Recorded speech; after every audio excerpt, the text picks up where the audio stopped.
Today talking about Gloria Steinem is an American feminist, journalist, and social political activist who became nationally recognized as a leader and a spokeswoman for the American feminist movement in the late 1960s and early 1970s. So, Gloria Steinem, focused episode of MS.America, opens with a sequence that is hilarious, thrilling, and, perhaps unintentionally, a meta-commentary on this series as a whole. While beginning to consider how to counter the wave of state ratifications of the Equal Rights Amendment, Phyllis Schlafly, a woman so uptight that she does sit-ups while wearing a skirt, and her Wilma Flintstone updo, tells her husband Fred that feminists are not expecting any organized opposition. The other thing you have got going for you is that no one likes feminists, cracks Fred, not even liberals. The episode, directed like the first, by Anna Boden and Ryan Fleck, immediately cuts to imagery of Steinem looking all 70s beautiful as she heads to an event at the Guggenheim. She is with her handsome boyfriend Jay Ellis. Photographers are snapping her picture. The energizing funk of Sly and the Family Stones, I Want to Take You Higher, plays on the soundtrack. Yeah, feminists. They sure don't know how to have a good time. In addition to showing the contrast between Schlafly and Steinem, this next snap of a transition also addresses the notion that a show like this, about the events that transpired during a significant period in women's history, could be perceived as something dry, dull, or didactic. But MS.America is not any of those things. It's an extremely entertaining drama that also has depth and a brilliantly conceived sense of structure. Gloria Steinem is used to making concessions. Now she is starting to figure out, maybe, how to leverage her power.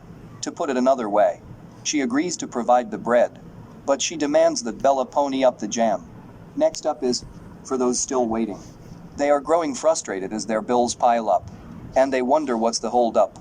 We saw some of that frustration firsthand. Outside a local tax preparation office in Savannah, people went there looking for answers. They left with more questions, and so did we. But Wednesday we confirmed there is a mix-up, and it affects people who think they have direct deposit. You can hear the frustrations boiling over from out in the parking lot to inside a local tax preparer's office. Customers are calling, trying to find out why they haven't received their stimulus money, but others have. The IRS is not accepting calls, so local tax service companies are bearing the brunt of it. They got kids to feed. That's what they are calling up here saying to me, said Michael Howard with Savannah Business of Taxology. They got bills to pay, rent to pay, which is true, you know. With this coronavirus going on, it's a lot to deal with, Michael Howard said. Most of his customers don't have a bank account and use a prepaid debit card to receive their tax refunds. Larger companies like Jackson Hewitt and H&R Block also use a similar prepaid debit card system. Technically it is direct deposit, which is also confusing the tax papers even as far as the IRS website, which is saying it's direct deposit into this account. It's not just confusion on a local level. Even on H&R Block's website, it's not clear if people with prepaid debt cards will receive their stimulus money there. That leaves companies like H&R Block and Howard caught in the middle because they only distribute the cards and don't control the funds. Some customers we talked to say while they haven't received their money, they know others who have. My sister has her money on her cards. To them, Howard has this message: just relax. Your money is coming and it will get to you. We've also received calls in the newsroom from those who were issued Emerald cards through H&R Block and have not received stimulus money. Next, talk about Colin Cowherd is an American sports media personality.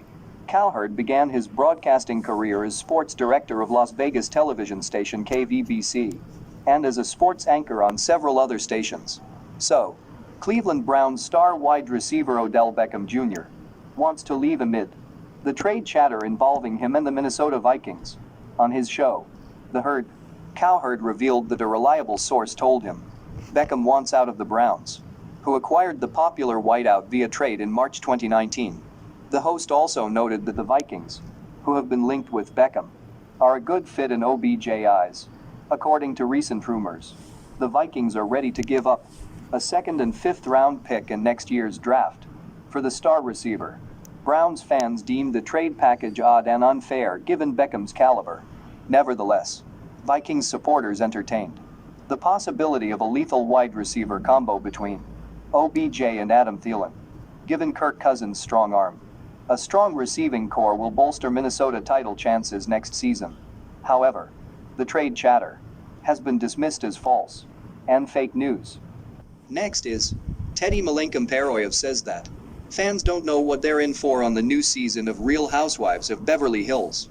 The reality star, 38, tells people that the rumored affair between her Rob co-stars Brandi Glanville and Denise Richards is just icing on the cake when it comes to drama on season 10, which premiered on Bravo Wednesday. Here's the thing, Teddy says. Speaking with People Know on Wednesday, I hate to be a little bit crude, but there was way more going on, and there's way more that you guys are going find out about than allegedly what happened with Brandi and Denise. That is just icing on the cake, she says.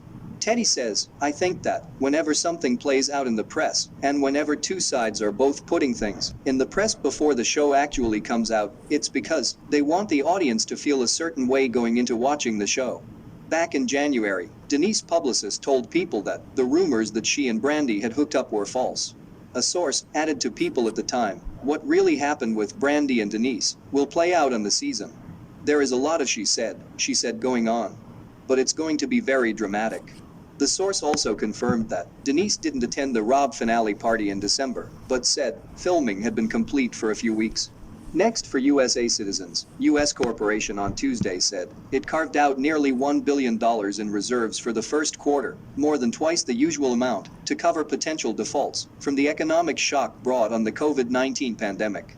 The move by the Minneapolis-based bank, following similar steps yesterday by financial institutions like J.P. Morgan Chase and Wells Fargo, dealt a blow to its bottom line.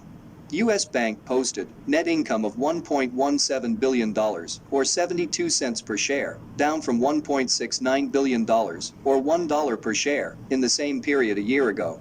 Revenue climbed 3.5% to $5.77 billion. Net interest income, which accounts for the majority of the bank's revenue, dropped 1.2% year over year to $3.2 billion. Non-interest income was up more than 10% year over year to $2.5 billion.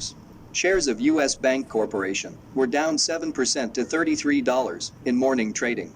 CEO Andy Cessier said in an investor call he expects the bank to maintain its dividend schedule, even though the bank halted its share buyback.